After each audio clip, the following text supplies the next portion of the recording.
going to talk about innovations and machinery advancements in the corrugated industry. And I want to thank you, Bobst. Bobst is a new education investor who has come forth and put together a really great program for, I think, just about anybody in the industry. So I want to introduce Rob McCann and Katie Graham into the interview from Bobst. And then we also have Julie Suggs, the center of the universe regarding packaging school and our courses being developed. I really want to give people an idea of the course and what's involved in it. And just to repeat, the title of the course is Innovations and Machinery Advancements in the Corrugated Industry. One of the things that was really impressive to me was your discussion and thoughts around the future of the workforce. Taryn, I'd love to chat a little bit about that. So one of the things that Bobst has really made a commitment to in the next couple of years is just giving back and investing in the industry. And I think this is a great way to do that, working with AICC and the packaging school and developing content that can really help newcomers to the industry, whatever age, develop new skills and understand equipment and the process that goes along with this. So I think this course really does all of those things and is a great addition to the other courses at the packaging school as well.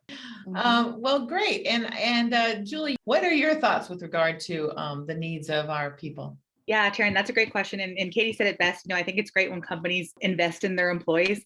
We've done a lot of research on, how this affects the workplace. Research has shown that it definitely helps increase employees' development and self-esteem. When employees feel like they're contributing to their company, they have, a sense of value, which boosts their confidence. And obviously it helps the companies because, it helps them acquire wider skills. They can learn about the machinery that they may not have, previously understood. And they also can understand current trends, which we definitely talk about in this course. I was going through the course and I found that there was so much interesting information. The section on industry pains and the innovative solutions and technology that can offer relief.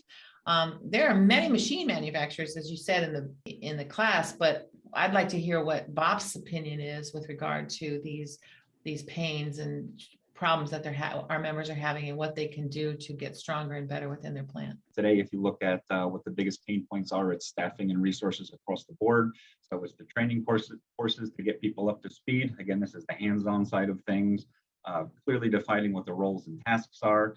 And then on the machine itself is the user interface, like I said, where more intuitive, hopefully a shorter lead time to get everybody back up to where they need to be as far as operating the machine. So it really comes down to what kind of training takes place before, who is providing the training, and what curriculums do we have to get them up to speed. So this is just one avenue to help kind of bridge that gap from kind of the classroom to the machine side. Rob, thank you. And I don't know a whole lot about this term, but artificial intelligence. In the course, it talked about connectivity, precision, consistency, and predictive maintenance. It relates to a machine and the people running the machines. Can you talk a little bit to that?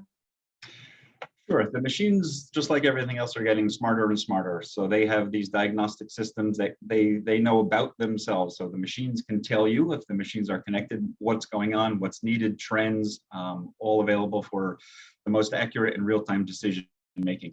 But once the machine is connected, then the world is open for business, right? So now everybody's in touch with everybody. We know everything real time. The machines can dump the data directly into your current ERPs so that order information, work in progress, and it's not just that type of production data. It's also on the setting side of things. So on the AI, the learning side, all these different jobs have various inputs and outputs and settings and things like this. So we can basically make batch recipes of these 10 parts of the recipe were good, but we'd like to change out these 2. So the next time we upload 12 good settings for the machine.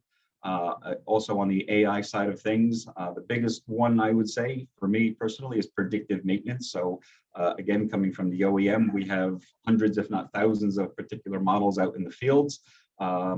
If the machines are connected, again, providing this information, we can tell with a pretty high degree of certainty what is going to take place or what is going to fail based off of experience. We can start to see and track this is going to happen at this interval or after that many hours or days or years of utilization.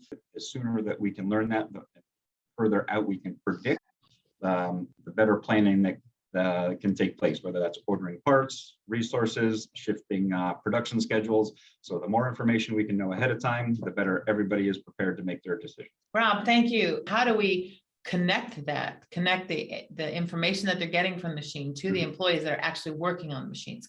Sure, and that's 100% accurate. So, I mean, collecting the data and having fancy charts and graphs, they honestly don't do or fix anything by themselves. You have to understand, you have to translate what those charts and graphs are telling you to be able to make that actionable information, right? So just because a chart says you got a lot of these or a little of these doesn't mean you know what the issues are. And that's kind of a bigger issue as a whole. It seems like we don't have time to do the proper training because we have this mindset that we're behind schedule. So productivity has really increased in the last 2 years for a lot of different reasons in box making. So with a crunch for resources, we get people in and we kind of throw them into the deep end without formal training to really understand what they're doing, what the expectations are. And that could be from, like I started with the operator of a machine, or for somebody on the admin side that's trying to read these production reports. You needed somebody to fill that particular role for weeks or months or even years. You finally get somebody. So the natural reaction is get somebody in the door, get them out there, crash course, here's the buttons, here's what you do, here's a report, and now we're good because we've got, somebody that fills that spot. In reality, that can do more harm than good if they don't know what they're doing and now they're making poor decisions. So somebody comes in, they're trained by somebody that was trained, and then every time there's one of these training sessions, if they recall 80% of what they were told, that's a lot. So if you start by, let's say, OEM training, and then that guy remembers 80%, and then he teaches and he recalls 80%, and then she remembers 80%, well, now that's only 40% of what was originally taught. So carry that out from all the different aspects, again, from on the machine to the admin side of things. It can be really messy if you don't take your time and properly train for all aspects. Even if it kind of seems counterintuitive that we're losing time here, you make it up on good decision making in the long run, all day, every day. Thank you so much for saying that. There are a lot of new trends out there and a lot is happening in packaging, and Box has become the marketing piece, the whole piece for whatever you're buying. And so I think that really leads to this need for machinery that can help you do a better job of creating those kinds of packaging. I'd just like to hear y'all's opinion on that. I do think it's important to stay in tune to the pain points and the trends and the changes in the market. And I think Bobst has done a really nice job of that. And I think that's kind of demonstrated here with us teaming up with AICC and a packaging school to bring this type of course. I think if we can continue the conversations about the need for education and about how the trends that are coming, and just really stopping to take a look at, like Rob was saying earlier, at what we can do differently and how we can help promote workforce training and how we can help analyze trends and see how we can improve not just equipment, but education. I think that will go a long way to strengthening our industry. The packaging school has that consumer experience, shopping center. Anything you can tell us a little bit more about with regard to consumers and what's changing for them? Yeah, that's interesting, Taryn. And, working in that space for a while and moving more to the education side, my boss, Dr. Hurley, always says packaging is the silent salesman. And that still is true.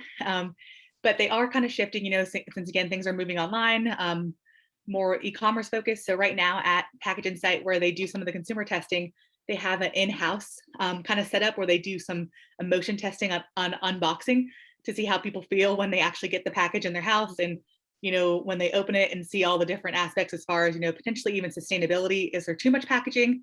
Is there not enough? Do the graphics look good? Are the textures on the box good? Are there brand colors? Can I recognize, those type of things. So there's a lot of different facets, but we're definitely moving more into the e-commerce space just because that's where the world is today. All right, everyone. It was so nice to talk to you. And just to repeat, the title of the course is Innovations in Machinery Advancements in the Corrugated Industry.